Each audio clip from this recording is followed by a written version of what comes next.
Bueno, pues aquí estamos de nuevo. Cayo Lara, coordinador federal de Izquierda Unida. Muy buenas noches. Buenas noches. Bueno, el señor Cayo Lara está en Galicia hoy acompañando a los miembros de Alternativa Galega de Esquerdas, más específicamente a los miembros de Izquierda Unida, coincidiendo con este inminente inicio de la campaña electoral. Ha estado por la mañana en Ferrol. Creo que se ha comprometido con los trabajadores de Navantia a llevar a cabo alguna iniciativa parlamentaria para tratar de desbloquear el dique flotante. Exactamente cuál es la estrategia que va a seguir Izquierda Unida desde Madrid para apoyar las demandas de los trabajadores del naval de Ferrol. Sí, hace pocos meses, porque el presupuesto del 2012 se ha aprobado recientemente, ya presentamos iniciativas para Ferrol. En concreto, presentamos iniciativas por 107 millones de euros, creo que es la cifra más o menos, de 10 iniciativas concretas, y entre ellas estaba la tarima, sí, el dique flotante. El dique sí. flotante estaba incorporada entre ellas, ¿no? Porque es muy importante para ellos, porque eso puede garantizar de alguna manera trabajo de futuro. Pero las previsiones, vamos a volver a insistir, en la reunión nos han planteado el despido de 1.700 trabajadores que llevan perdidos en empleo, la ausencia de futuro si no se retoman decisiones de inversión pública en esta dirección, y entonces lo que nos hemos comprometido es a volverlas a presentar en el proyecto de presupuestos de este año, aunque en los anteriores el gobierno del Partido Popular y el Parlamento, la mayoría del PP, nos lo echó para atrás todas las enmiendas que presentábamos en ese sentido. Y si no hay inversión pública, pues evidentemente no hay futuro. ¿Puede representar un símbolo de algo de lo que está pasando Ferrol, una ciudad con un peso industrial en su momento abrumador y que hoy está pasando por las dificultades que está pasando, incluso con el futuro comprometido desde el punto de vista de algunos si no se toman soluciones urgentes? ¿Puede ser un símbolo de lo que está pasando en muchos sitios de España o de lo que está pasando en España? Pero es un símbolo más acentuado, porque es la destrucción de un modelo que necesitamos en nuestro país, que es el modelo de desarrollo industrial. Y cuando se ha apostado en los años que hemos pasado, en la última década, se apostó por el modelo insostenible del ladrillo, de la política especulativa del ladrillo. Y eso es lo que ha destrozado de alguna manera una parte importante de nuestra economía. Y lo que aquí está pasando es que se sigue avanzando en la destrucción del sector industrial. Entonces, es un reflejo, efectivamente, porque el paro sigue aumentando. Los datos que hemos conocido en el último mes es un incremento de 80.000 parados. Las previsiones que se están dando para el final de año son de en torno a 6 millones de parados. Y la política del Gobierno no es que aumenta la política de inversiones para intentar actuar en el sector público en este caso, y que hoy más que nunca tiene que ser motor del tirón de la economía, sino que lo que está haciendo es recortando. De hecho, el presupuesto lleva un recorte en las partidas presupuestarias de los ministerios de un 8,9% sobre el presupuesto de este año, que estamos ya recortado anteriormente, y por tanto este propio presupuesto, con una reducción muy importante de inversión que hay para Galicia, de más de 500 millones de euros, lo que va a llevar es a que haya más recesión y más destrucción de empleo. Por tanto, sí, ahí tenemos un botón de muestra dramático de lo que es el drama social que se está viviendo en España. Y hago un paréntesis, ¿no?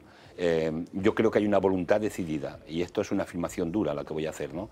Una voluntad decidida por parte del Gobierno de no crear empleo, desde el punto de vista, y lo digo directamente y consciente de lo que estoy diciendo, porque pretenden de alguna manera que tengamos una bolsa de paro importante para bajar los salarios en España, que es uno de los grandes objetivos que planteó la CE y que el Gobierno lo está llevando a la práctica a partir de las propias políticas presupuestarias. O sea, que sería un plan diseñado adrede para Yo que creo esa que bolsa de paro no se mantenga. crear empleo es que le está interesando a sectores de la economía de nuestro país, a la gran empresa especialmente, le está interesando bajar los salarios, ya que no se puede reducir, no tenemos moneda propia, por tanto no podemos de alguna manera actuar con la moneda para poder competir con Europa. Lo que están intentando es competir, entre comillas, bajando los salarios en España, y entre los objetivos de algunos se mueven bajar los salarios entre un 20 y un 30%, y esto lo consiguen teniendo una bolsa importante de paro y además con una situación más dramática si cabe, ¿no?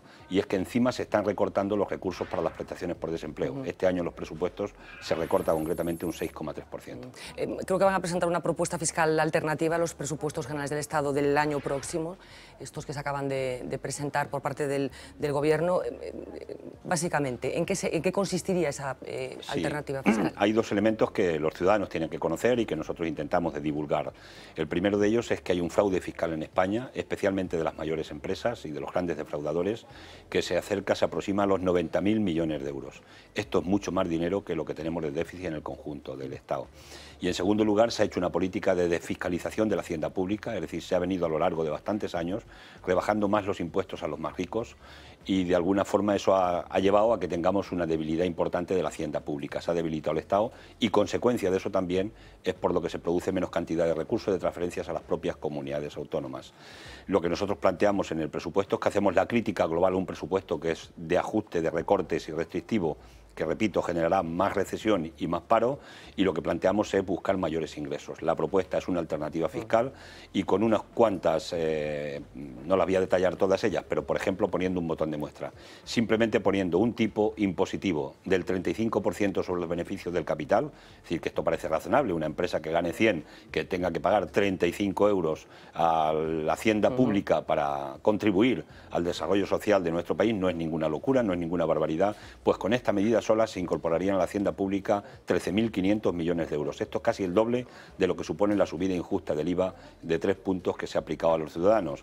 Mientras que la del IVA lo que hace es que la economía la reduce, la limita, reduce el consumo, la otra medida es una medida que puede servir para incrementar recursos a la hacienda pública justamente para que pague más quien más gana y quien más tiene, y de esa forma podamos dinamizar la economía. La propuesta, por tanto, alternativa fiscal que vamos a presentar es de lucha contra el fraude y de una reforma fiscal progresiva. Habla de esa lucha contra el fraude, de esa bolsa ingente que representa el fraude fiscal, una lucha en la que parece que están, desde el punto de vista teórico, parece que están comprometidos no solamente ustedes, sino otros partidos. Cuando se habla siempre de la necesidad de combatir el fraude fiscal. ¿Pero por qué cree que no se ha combatido hasta ahora?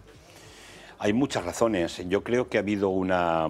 Es decir, podíamos afirmar que el poder político del gobierno y de los gobiernos que hemos tenido en España ha estado en manos y está en manos del poder financiero. Es decir, el capital está mandando sobre la democracia, para entendernos. Y a partir de ahí, en ese dominio que se ha tenido del poder político, ha habido un interés por adelgazar el Estado, por dejar un Estado débil, un Estado que no puede intervenir de una manera directa en la economía para corregir cuando menos los efectos negativos que nuestro propio sistema capitalista desarrolla en nuestra propia sociedad. A partir de ese debilitamiento que se ha producido, hay elementos suficientes para... la gran pregunta es ¿por qué no se ha luchado contra el fraude fiscal? Claro.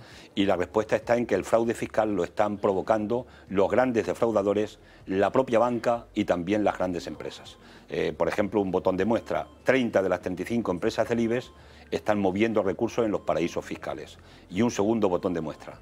La agencia tributaria le ha pedido a determinados bancos en nuestro país, a los grandes de nuestro país, que le dieran, se lo pidió en 2008, que le dieran las cuentas, los titulares de cuentas que movían más de 3 millones de euros en cada una de las cuentas. Bien, pues han pasado 4 años, los bancos han ido a los tribunales y con la idea del secreto bancario ha impedido que le puedan dar los datos a la agencia tributaria. La Audiencia Nacional ha determinado que se los tienen que dar, pero todavía tienen capacidad de recurso ante el Tribunal Supremo. ¿Esto qué quiere decir? Que la agencia tributaria que les pedía datos para contrastar si habían pagado debidamente sus impuestos y habían contribuido a la hacienda pública, y eran datos de 2006 y 2007, en este momento ya, aunque se los den, ya han prescrito. Es decir, las leyes están montadas en nuestro país también para defender los intereses de los grandes defraudadores. Y concluyo. No hay voluntad política por parte de los gobiernos, ni de los anteriores del PSOE, ni de este, y la prueba se ve en la agencia tributaria en la partida presupuestaria correspondiente. Este año, es decir, durante 3 años consecutivos, se ha estado reduciendo la partida de la agencia tributaria. Es decir, con menos inspectores de Hacienda no podemos de alguna manera luchar contra el fraude fiscal. Pues bien, lo que ha decidido el gobierno del PP es que en el presupuesto de 2013 lleva un recorte también de un 7,7%. Por tanto, en la agencia tributaria. Por tanto, no existe ninguna voluntad política de luchar contra los grandes defraudadores, contra el poder real económico, y sencillamente porque este poder real económico, en mi opinión, lo que está es controlando plenamente este poder político actualmente que tiene el gobierno. Bueno, concurren a las elecciones Esquerda Unida con el partido ANOVA, una formación de corte nacionalista. ¿Cree que Galicia es una nación? Bueno, los territorios, las personas son las que decidimos en un Estado qué es lo que queremos ser y qué es lo que queremos ser de mayores, ¿no? Y yo creo que en este momento determinado cada territorio tiene sus propias identidades, su propia cultura, y que hay que no solamente respetar, sino potenciar, divulgar. Hay que tener esa multiculturalidad necesaria que necesitamos los pueblos que estamos conviviendo en torno a un Estado. Ahora bien, hoy, ¿cuál es el problema central? ¿Es el problema central este, o el problema central es un problema social ¿Cuál es el problema que tienen los gallegos y las gallegas? El problema que tienen es que tienen políticas de recortes sociales, tienen políticas de desempleo porque se ha hecho una reforma laboral que está beneficiando fundamentalmente a los empresarios que han despedido a trabajadores con 20 días y con 4 perras, por decirlo de alguna manera, y que además le han quitado el poder político y sindical que tenían los trabajadores a través de la negociación colectiva. En definitiva, le han quitado poder a los trabajadores y le han dejado el poder a las empresas. Es decir, el problema que tienen los gallegos es muchos si van a llegar a final de mes, otros si van a encontrar empleo. Y este no es un problema de identidad nacional, este es un problema de clase, es un problema de que los poderosos, de que los banqueros, de que han organizado una gran estafa en este país y le están haciendo que la paguen el conjunto de ciudadanos. Y por tanto, frente a eso, es frente a lo que tenemos que sumar todas las fuerzas, independientemente de nuestras propias sensibilidades o identidades que tenemos en la izquierda, tenemos que aglutinar fuerzas porque el enemigo es muy fuerte.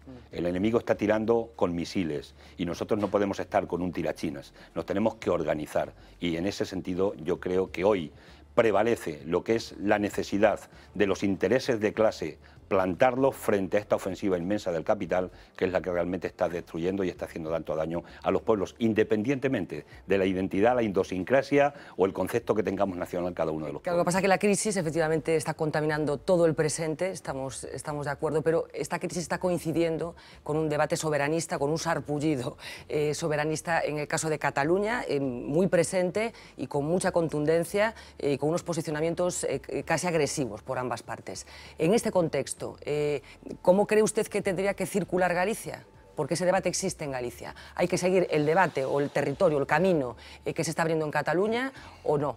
Vamos a ver, un debate soberanista lo que no puede esconder es el problema social y además buscar quiénes son los que han creado el problema social. Yo no entiendo en una manifestación soberanista, me cuesta mucho entenderla, al empresario y al trabajador, al empresario que despidió al trabajador y que además le pagó 4 perras porque ha hecho una reforma laboral, no lo entiendo cogido del brazo del empresario, defendiéndolo todos en torno a la unidad no sé qué cosa. Eso me cuesta trabajo entenderlo, porque evidentemente aquí estamos hablando de un problema de clases. No se puede ocultar hoy detrás de las banderas, de ninguna bandera, ni de la bandera de Madrid, ni de la bandera de ninguna nacionalidad, ni de ningún territorio, lo que es el problema social que está sufriendo la gente. La gente lo que quiere es que se resuelva el problema social. ¿Y quién ha creado el problema? Esta es un poco la gran pregunta, ¿no? Aquí ha habido corresponsabilidades. Ha habido 2 gobiernos del PP, de Aznar, gobiernos del PSOE, que alimentaron una burbuja inmobiliaria impresionante, una política especulativa, una política de no intervención pública en la economía del Estado, que además desfiscalizaron la hacienda pública bajando más los impuestos a los más ricos, bajando el tipo de sociedades, suprimiendo el impuesto de patrimonio, permitiendo las SICAV para que la gente evada impuestos. Y todo esto ha llevado a la desfiscalización de la hacienda pública, a dejarla débil. Y en esta política han sido copartícipes y responsables también Artur Mas y Convergencia y Unió, también en el gobierno de España, porque son políticas que han estado sancionando PSOE, PP y Convergencia y Unió. Y hoy lo que no pueden decir es que cuando han hecho unas políticas, además de ajuste duro, repito, de recortes en las que son corresponsables plenamente, también en este caso en Cataluña, pretender ahora intentar ocultar, poner una cortina de humo y diciendo que esto se resuelve con la independencia. No, lo que hay que resolver es realmente el problema social que han creado, el problema de haber estado favoreciendo los intereses de clase, del poder económico, de los banqueros, que le estamos pagando el festín que se han dado, y la gran estafa que han montado nuestro país se le está pagando con el recurso de todos los ciudadanos y que además se ha llevado a la Constitución, también con acuerdo de todas estas fuerzas, un artículo que es el 135, que es el que dice que priorizamos en el pago los intereses y la deuda antes que el bienestar social de nuestro pueblo. Esto es lo que tenemos que resolver y resolviendo estos problemas estamos resolviendo el problema fundamental, que es el problema del bienestar que tiene la gente en Cataluña y que tiene la gente en Galicia y que tiene en el conjunto de comunidades del Estado español. Porque si conseguimos en esa lucha contra el fraude que defendemos, en esa reforma fiscal progresiva justa para que cada uno paguemos como dice la Constitución, que pague más quien más gane y quien más tiene, habrá recursos suficientes en la hacienda pública del Estado para que pueda haber mayores transferencias a las comunidades autónomas y a las nacionalidades, de tal manera que se puedan cubrir las necesidades sociales de los ciudadanos. Pero para esto, ahí estamos en la lucha de clases, ahí estamos en la confrontación de la mayoría social frente a una minoría que se está enriqueciendo, que se ha enriquecida y que además es responsable de este sentido. Por tanto, no se pueden esconder hoy detrás de las banderas, respetando completamente como respetamos en nuestra idea de Estado federal el derecho de autodeterminación de los pueblos, pero no se pueden esconder detrás de las banderas lo que son los problemas sociales que han creado además muchos de los que hoy están sacando las banderas, defendiéndose detrás de la bandera. En cualquier caso, ¿cree que hay que reformular el Estado de las autonomías? Hay un debate muy intenso que tiene que ver con el soberanismo, pero hay otro más reposado que pasa por reformular un Estado, el de las autonomías, que hay gente que considera que es insostenible y que fue mal planteado cuando se estableció el famoso café para todos. Es que ¿Cree que sobran autonomías? Vamos a ver, el problema es que se está pretendiendo criminalizar a la democracia y con eso están pretendiendo criminalizar en una idea de recentralización de España, criminalizar también a las comunidades autónomas y a los ayuntamientos.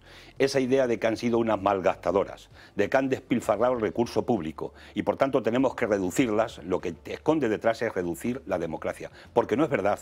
El problema, aunque haya comunidades autónomas que han despilfarrado, aunque se hayan hecho algunos aeropuertos que se han hecho sin aviones, sin necesidad, y aunque se haya hecho también mucha corrupción, que han hecho muchos y que creo que la justicia debería ser más ágil y más eficaz con los que han aplicado también, han tenido elementos de corrupción en la vida pública, el problema de fondo es que lo que han faltado son recursos en la hacienda pública. Es decir, es que ese mirar para otro lado ante el fraude, ese rebajar los impuestos más a los más ricos, ha debilitado tanto la hacienda pública que hoy no manda los recursos a las comunidades autónomas que debería mandar en unas condiciones de normalidad de la hacienda pública. Estamos diciendo que hace falta más Estado desde el punto de vista fiscal, porque estamos en 7 puntos por debajo de la media de presión fiscal con respecto a los países de la Unión Europea. Es decir, hay margen de maniobra, pero repito, insisto, tienen que pagar más los que más tienen y más ganan.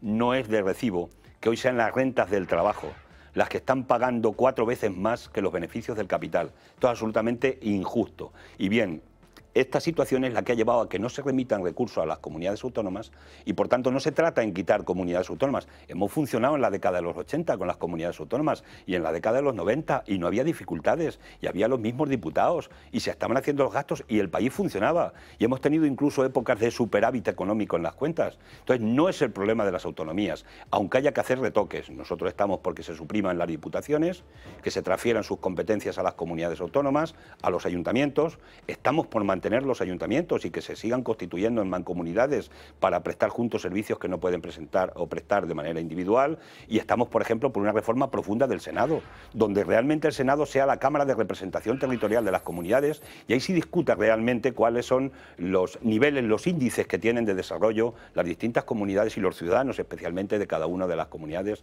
de nuestro país. Hay que reformular eso, pero por eso nosotros estamos defendiendo, y no es de ahora, algunos se han enganchado ahora al carro, bienvenidos sean, pero nosotros llevamos defendiendo desde tiempo inmemorial la figura del Estado federal, donde hay unas competencias que tiene el Estado y que garantiza un concepto de igualdad en el conjunto de ciudadanos, una igualdad básica, y luego hay un concepto de descentralización a las comunidades autónomas, donde se pacta en ese marco de Estado federal y puede funcionar perfectamente. Se puede perfectamente seguir manteniendo un encaje en el conjunto del Estado, de las comunidades autónomas y de las nacionalidades sin confrontaciones, repito, sin confrontaciones, y donde haya una idea general que sea mantener esa idea común, repito, de mantener un Estado, unos niveles de bienestar donde no haya diferencias entre ciudadanos de unas comunidades, de unos territorios u otros. Porque usted, ¿qué siente cuando, por ejemplo, lee expresiones como la que oímos estos días de Fernández Vara, diciendo que se le devuelvan a Extremadura los 135.000 extremeños que emigraron a Cataluña, o cuando escucha a Artur Mas decir tranquilos, votad sin miedo porque no va a haber armas? ¿Qué siente? Yo creo que eso lo que hace es que alimenta la confrontación. Y nosotros no estamos por alimentar la confrontación. Ojalá y puedan volver algún día a Extremadura extremeños que marcharon ayer o a otras comunidades autónomas porque hay un desarrollo industrial en esas comarcas, en esas zonas, en esos territorios que permita que la gente que quiera pueda volver en libertad. Ojalá y se consiguiera eso. Pero lo que no se puede hacer es intentar buscar confrontaciones ficticias de confrontar territorios con territorios. Eso es una barbaridad tremenda. Y nosotros no vamos a jugar nunca a eso.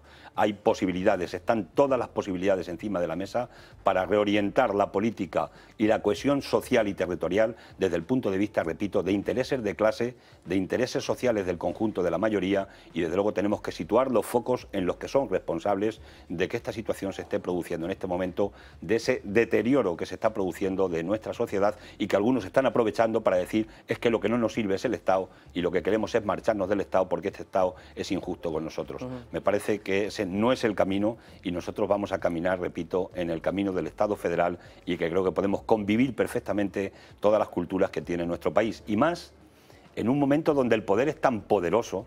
Pero si es que hoy el señor Draghi, que es el presidente del Banco Central Europeo, manda más que un gobierno. Si es que nos han robado las democracias, ¿cómo es posible que nos planteemos atomizaciones cuando realmente el poder, el enemigo económico, tiene tanto poder que está por encima de los estados y los gobiernos? Me parece que caminaríamos en contra del sentido real que tienen que caminar los tiempos de la izquierda y los tiempos de buscar soluciones alternativas a los ciudadanos. Bueno, Esquerda Unida se presenta aquí en Galicia con un discurso anticapitalista. ¿Hay alternativa al capitalismo, de verdad? Y ha hablado usted de la lucha de clases. Yo quería saber quién cree que en estos momentos participan de esa lucha y si el pequeño empresario, que podría estar representando al capital, si el pequeño empresario, que también está sufriendo la crisis de una manera brutal, ¿dónde lo incluye usted en esa lucha? Vamos a ver, ha habido uno de los más ricos de Estados Unidos, creo que es Warren Buffett, que vino a decir que la lucha de clases existía, pero que la estaban ganando ellos, que la iban ganando los suyos. Estos han leído mucho Marx a Marx que muchos trabajadores, porque lo primero que leen los capitalistas es leer a Marx para ver cómo tienen que aplicar luego sus políticas concretas y poder engañar a la gente. La definición de esa lucha la están marcando ellos. Es decir, nunca hemos conocido un capitalismo tan salvaje y tan agresivo como el que estamos conociendo en este momento. Además, donde hay un capitalismo que no es el viejo capitalismo ni tan solo que explotaba, pero que generaba empleo, riqueza, creaba empleo, los recursos de los beneficios era para ampliar empresa, ¿no?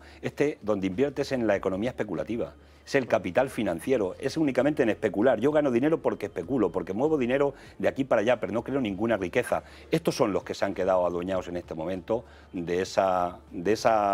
del mundo, en definitiva, y también de las relaciones económicas que se están produciendo entre los ciudadanos. Por tanto, son los que están determinando la lucha de clases. Las clases existen, las clases sociales están ahí y, desgraciadamente, cada vez hay más dualidad. Hay una clase rica que cada vez es más rica y tiene más poder, y hay una clase obrera, la clase media incluso, que sectores importantes de la clase media cada vez se están viendo más desposeídos, es decir, por simplificarlo, está habiendo una transferencia de rentas de la inmensa mayoría de los ciudadanos a los bolsillos de muy pocos y a esos que tienen el poder.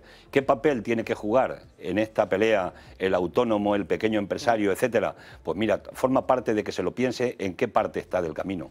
Y yo creo que la inmensa mayoría hoy están sufriendo las consecuencias de este capitalismo financiero y de este asfixiar a la gente como están asfixiando. ¿Dónde están los créditos del capital para que pueda moverse la pequeña empresa?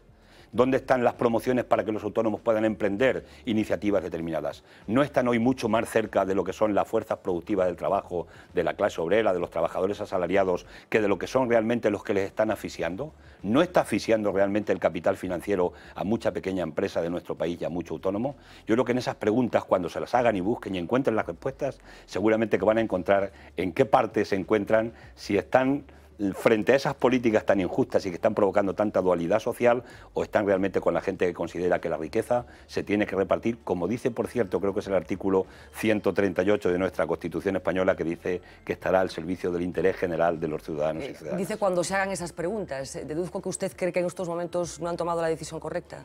No, porque el ser humano somos, por fortuna, evolutivos, ¿no? Y la gente evoluciona en función de lo que está viendo y de cómo se sitúa en cada momento en la sociedad.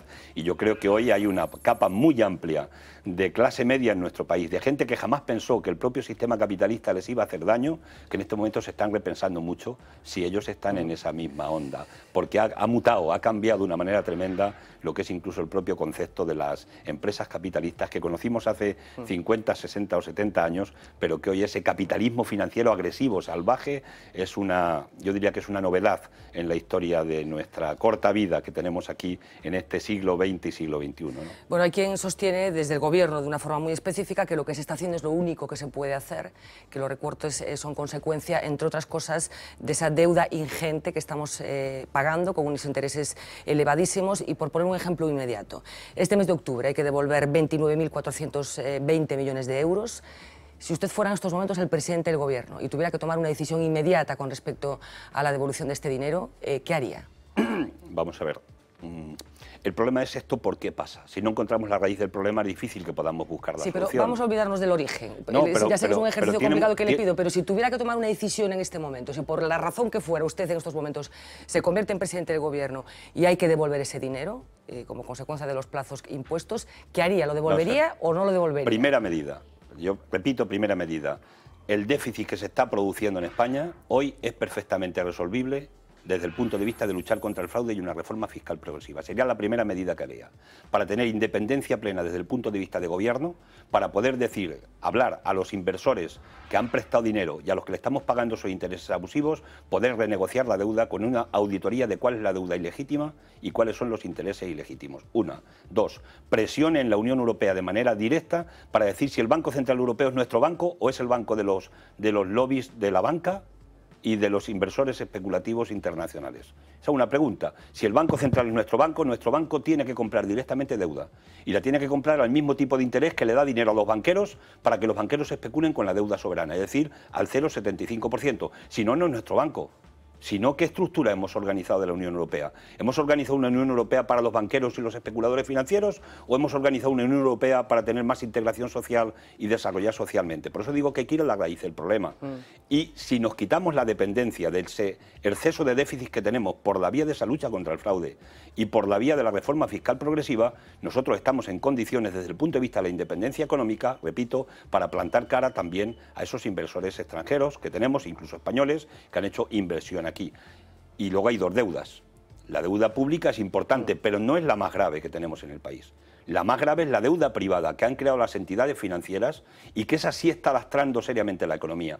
Por eso muchos pequeños y medianos empresarios y muchos autónomos no tienen hoy posibilidades de acceder a crédito a las entidades financieras porque las entidades financieras están pagando y por eso tienen que ir al Banco Central Europeo a por locuras de dinero para pagar los compromisos que tienen adoptados con otras entidades porque nos han hipotecado por muchos años, ¿no? Y eso lo está pagando las consecuencias el conjunto de la sociedad española. Por tanto, sí, las medidas que adoptaría desde ese punto de vista empiezan por liberarnos de la dependencia y de la presión del déficit que tenemos en las cuentas públicas, pero no por la vía de recortes, por la vía de más ingresos. Habla de las entidades financieras, que se acaba de aprobar una inyección de capital importante. ¿Usted sería partidario de dejar caer las entidades no viables? Vamos a ver, lo que nosotros venimos defendiendo es, si hemos intervenido desde el punto de vista del Estado en determinadas entidades financieras, hemos nacionalizado. ¿Quién nos iba a decir que el PP iba a estar nacionalizando y el PSOE entidades financieras en nuestro país? Pues bien, ya hemos nacionalizado 4 entidades en nuestro país. Si somos propietarios de esas entidades, el Estado es propietario, tiene que adoptar medidas. Es decir, el Estado tiene que llegar ahí para quedarse, no para socializar ahora las pérdidas, después devolverlas y después que sigan haciendo de las suyas, que sigan negociando desde el punto de vista de las políticas bancarias en nuestro país. A partir de ese momento lo que nosotros decimos es, si son nuestros, banca pública. Hemos venido, el Estado venimos para quedarnos. En segundo lugar, los desahucios que se están produciendo a la gente que la echan porque ha perdido el empleo y no puede pagar la hipoteca, automáticamente reconvirtamos esas hipotecas en un alquiler social para que la gente pueda sobrevivir y tenga un techo sobre el que vivir. Porque estamos hablando ya de viviendas que son públicas, son nuestras, son de nuestros bancos que hemos nacionalizado. Bien, esa sería una de las medidas que nosotros, no se trata de dejar caer, se trata de si hemos intervenido, si entramos, es para tener una banca pública, en cuanto a las que hemos intervenido. Y en cuanto a las demás, lo que no es de recibo es que el Estado tenga que estar avalando lo que son los recursos que le dan a la banca porque la banca ha estado jugando en la economía especulativa del casino. Es decir, aquí tiene que haber responsabilidades. Cuando hay gente que invierte en negocios, invierte, gana o pierde. Y aquí ha habido gente que ha invertido y también tienen que aportar. O únicamente tienen que perder aquellos que tienen una hipoteca de la vivienda y se tienen que quedar en la calle y además con la sangría de que todavía le siguen debiendo a pesar de que le quitan la casa dinero al banco que tampoco ha querido corregir este gobierno. Entonces, la actuación, lo que nosotros entendemos es que no podemos pagar por la idea de los recortes y el ajuste, por lo que se conoce ahora como MOU, los condicionantes que nos ponen para tapar agujeros de la banca, no lo podemos estar pagando el conjunto de ciudadanos con nuestro sufrimiento. Hay un argumento que tiene que ver con el hecho de que esto puede ser una tesis. Ustedes no están gobernando en Galicia en estos momentos, que es de las elecciones que estamos hablando, pero sí lo están haciendo en el caso de Andalucía. Forman parte de la coalición de gobierno con el Partido Socialista. Había un discurso de Izquierda Unida muy parecido a este mientras estaba haciendo la campaña electoral, pero es cierto que una vez que se ponen a gobernar, Izquierda Unida suscribe un pacto que implica una serie de recortes, en concreto creo que son de 2.700 millones de euros. puede haber quien les acuse de que esto se puede decir porque no gobiernan, que cuando gobiernan las decisiones son de otra forma. Podría haber una interpretación de gente que pueda pensar en ese sentido. Nosotros hemos tenido un 12% del apoyo en Andalucía. Los andaluces no quisieron que gobernara el gobierno del Partido Popular. Fue el primer toque que le dieron fuerte atención al Partido Popular, a las políticas de Rajoy, porque las elecciones, si recordáis, se produjeron 3 meses después, o 4 meses después de las elecciones generales. Yo espero que el mismo toque más fuerte se lo den aquí en Galicia, porque lo que pase aquí en Galicia va a tener mucha importancia para el futuro de nuestro país, ¿no? Y espero que ese toque también se dé. Y entramos en el gobierno, en un gobierno en el que somos minoría. Decidió nuestra organización democráticamente comprometerse y entrar en el gobierno. Ya ha habido cosas. Ya hay gestos. En Andalucía, por ejemplo, ya no se desahucia nadie de ninguna vivienda donde tenga algo que decir la Junta de Andalucía. Es una medida que se ha dado. Ahí podía desarrollar unas cuantas medidas positivas. Ahora, la política de ajuste y de recortes. Lo que nos encontramos ahora mismo es con una situación de agravio y de ataque duro del gobierno del Partido Popular a las comunidades autónomas, pero especialmente a la de Andalucía. Ha decidido que el nivel de endeudamiento de Andalucía se tiene que recortar en 2.700 millones de euros para el siguiente ejercicio, a pesar de que Andalucía es una de las comunidades que está en un nivel medio de deuda. Y sin embargo ha posibilitado o permite que haya mayor nivel de endeudamiento a otras comunidades, como el caso, por ejemplo, de Cataluña, o el País Valenciano, o Castilla-La Mancha. Ha permitido un nivel de endeudamiento mayor para que tengan, bueno, pues diría que no aplicar políticas tan duras de recorte. Esto es un agravio comparativo muy importante que se ha hecho con las comunidades. Pero doy un dato. Quien tiene el poder en su mano de poder no aplicar las políticas de ajuste tan duro que está aplicando a las comunidades autónomas, es decir, por la vía control del déficit, es el señor Montoro, es el gobierno de España. Las comunidades autónomas no tienen competencias para poder decidir políticas fiscales o de luchar contra el fraude. Por tanto, lo que está haciendo de alguna manera el señor Montoro es retorciendo, es esquilmando, es poniéndole un corsé a las propias comunidades autónomas para que apliquen, independientemente de quién gobierne, una política de ajuste. Pero y si no les castiga. ¿Podría pasar en Galicia también? Si es Montoro al final el que toma esas decisiones con respecto a determinadas políticas fiscales que implican determinados ajustes, puede suceder, pongamos por caso, que la coalición alternativa galega de izquierdas entra en el gobierno de la Xunta y no tiene capacidad para hacer nada porque al final va a ser Montoro el que tome las decisiones. Yo creo que Montoro, si sigue con estas políticas, le quedarán 3 siestas. Desde el punto de vista del gobierno, porque este país no puede soportar, es que las propias comunidades gobernadas por el Partido Popular no pueden soportar una presión tan fuerte como se está ejerciendo por parte del gobierno de España, empeñado en política de recorte y de ajuste duro permanente. No puede coger y asfixiar a las comunidades. Yo creo que hay una rebelión interna, soterrada, que no se está dando, pero tiene que haberla. Porque realmente los ciudadanos, cuando tienen problemas, van a buscar a los que tienen más cerca. Y buscan alcaldes del PP, donde estén gobernando, a presidentes de comunidades del PP, y le dicen, oigan ustedes, ¿por qué no se están castigando? ¿Por qué no se están despidiendo de las empresas públicas? ¿Por qué están haciendo esta política de dureza contra nosotros? Si no es verdad que nosotros hayamos vivido por encima de nuestras posibilidades. Y eso tiene que terminar por ser un estallido importante dentro del Partido Popular. Por eso aquí en Galicia nosotros estamos defendiendo que no se pueden legitimar las políticas de Rajoy. Ya sabemos que son elecciones autonómicas, pero aquí los gallegos, yo les pediría modestamente que no legitimen las políticas de Rajoy, porque si aquí se mantiene una mayoría absoluta del actual partido del gobierno, el Partido Popular, que el señor Feijóo es corresponsable de las políticas que se adoptan porque está en los órganos ejecutivos del Partido Popular y no le hemos visto levantar el dedo diciendo yo estoy en contra de las políticas del... No dicen eso. Bien, si aquí se sigue manteniendo el mismo nivel de apoyo al Partido Popular, lo que se está legitimando no es ya el señor Feijóo, se están legitimando las políticas del señor Rajoy. Y si se legitiman, va a tener campo abonado para seguir aplicando la política de recortes y de ajuste duro que, por ejemplo, se contemplan ya perfectamente en el plan bianual que ha presentado la Troika de los presupuestos 2013 y 2014, que el del 2014 todavía va a ser más duro en los ajustes que ha sido el del 2013. Por eso yo espero que los gallegos y las gallegas tengan la visión de ver que aquí en Galicia se va en esta campaña electoral a definir esa partida de ese tablero de ajedrez donde lo que está en juego es la legitimidad, repito, no del señor Feijóo, sino del propio señor Rajoy y sus políticas. Dos preguntas nada más ya, para terminar. Una, algo estaba diciendo ya, pero ¿qué opinión le merece o qué calificativos le pondría a Alberto Núñez Feijóo, actual presidente de la Xunta de Galicia y que aspira a continuar en este puesto? A mí me parece un buen político, y lo digo sinceramente. Yo le he visto a un par de entrevistas, luego las políticas concretas que ha aplicado aquí en Galicia, de acuerdo con las políticas de su partido. Los gallegos y las gallegas las conocen perfectamente y las sufren perfectamente. Pero creo que es un buen político, pero eso no significa de que las políticas que están aplicando son políticas equivocadas. Son políticas neoliberales, son políticas que están de acuerdo en lo que se conoce como el Pacto de Estabilidad Presupuestaria y Financiera acordado con la Troika, acordado en la Unión Europea, es copartícipe de esas políticas, de esa estructura de la Unión Europea, que no está diseñada para hacer más integración social y más desarrollo social de los pueblos, sino que está diseñada para que el capital cada vez se concentre en menos manos, y especialmente el financiero, y que además las democracias nos estén robando las democracias, porque la democracia no es nuestra. Nos han quitado la democracia. El poder económico está por encima del poder político y nosotros dependemos, y ahí está el rescate que se está negociando en este momento, como prueba evidente de que han sido capaces de superar el propio poder de la democracia. Y hoy se trata de rescatar la democracia.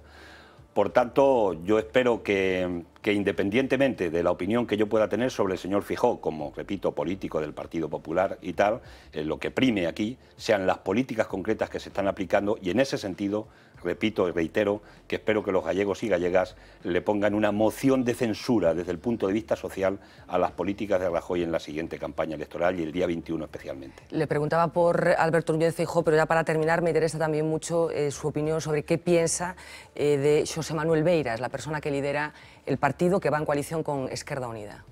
Bueno, yo personalmente le tengo cariño, muchísimo respeto, y además de todo lo que conozco a lo largo de la vida, es una persona entrañable y que además ha hecho mucho por los gallegos y las gallegas, y espero todavía que en la vida que le queda pueda continuar haciéndolo. Me parece que es un magnífico compañero, en este caso, en la alianza que se ha montado con nuestra organización aquí en Galicia, y además la suma que se está produciendo, que se ha producido con la Nova y con Esquerra Unida, la suma que se ha hecho y con otras organizaciones independientes y todo lo que compone en este momento esa gran coalición, esa gran alianza, no solamente va a sumar, sino que va a multiplicar, porque esta suma multiplica. Y me parece que en la parte personal el señor Beiras es una aportación importantísima para el galleguismo, pero también para la izquierda del conjunto de los territorios del Estado. ¿Sospecha que ideológicamente le separan algunas cosas? Quiero decir, en una tertulia mano a mano, ¿tendría más puntos de encuentro o de desencuentro? Seguramente, si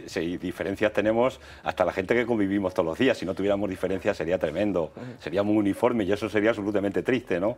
Pero yo creo que lo que han sido capaces en este momento ha sido de poner encima de la mesa los intereses generales de la clase trabajadora y de las capas sociales de Galicia y de la izquierda gallega, pero del pueblo gallego en general, han sido capaces de ponerlos encima de la mesa antes que los propios intereses de partido que podían tener.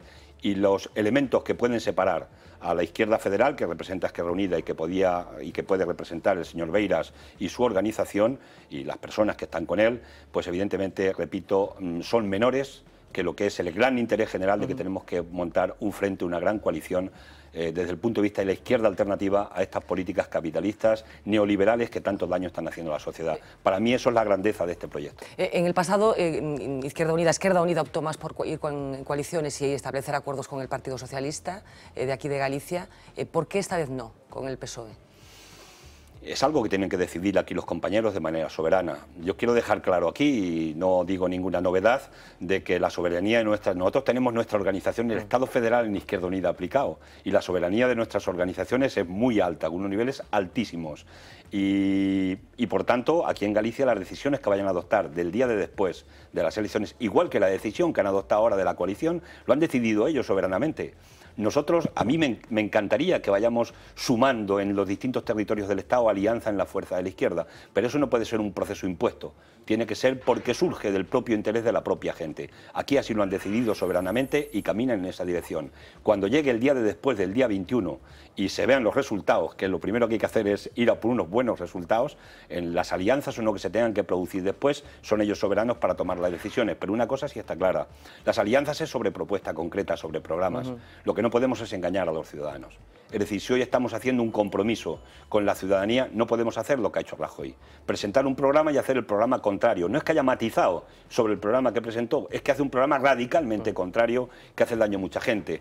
Si hoy Rajoy tuviera que someterse, le estamos pidiendo un referéndum para que sus políticas sean los ciudadanos los que decidamos y decidan especialmente toda la gente que le ha dado el apoyo si son correctas o no son correctas o se impugnan por parte de los ciudadanos porque no iban en sus programas, me imagino que se iba a encontrar con un varapalo muy fuerte por parte de los propios ciudadanos que ayer le dieron el apoyo. Por tanto, yo a nuestra gente aquí estoy absolutamente convencido que la coherencia va a acompañar ese día de después del día 21 y que en todo caso cualquier tipo de acuerdo que se organice de gobierno o de lo que yo espero que sea de gobierno, cualquier acuerdo que se haga sea un acuerdo programático en función de los compromisos que están adquiriendo con los gallegos y las gallegas, porque eso yo creo que es lo que el mejor predicamento que se puede hacer ante la gente para, incluso me atrevo a decir que para quitarle desprestigio a la política, que tan desprestigiada, y a algunos les interesa mucho desprestigiarla, porque tienen intereses absolutamente espurios que no tienen nada que ver con la democracia. Cayo Lara, muchísimas gracias por acompañarnos esta noche, mucha suerte. Gracias. Buenas noches. Nos vamos a ir a publicidad un par de minutos y regresamos para hablar de las cosas que han sucedido este jueves. Hasta ahora.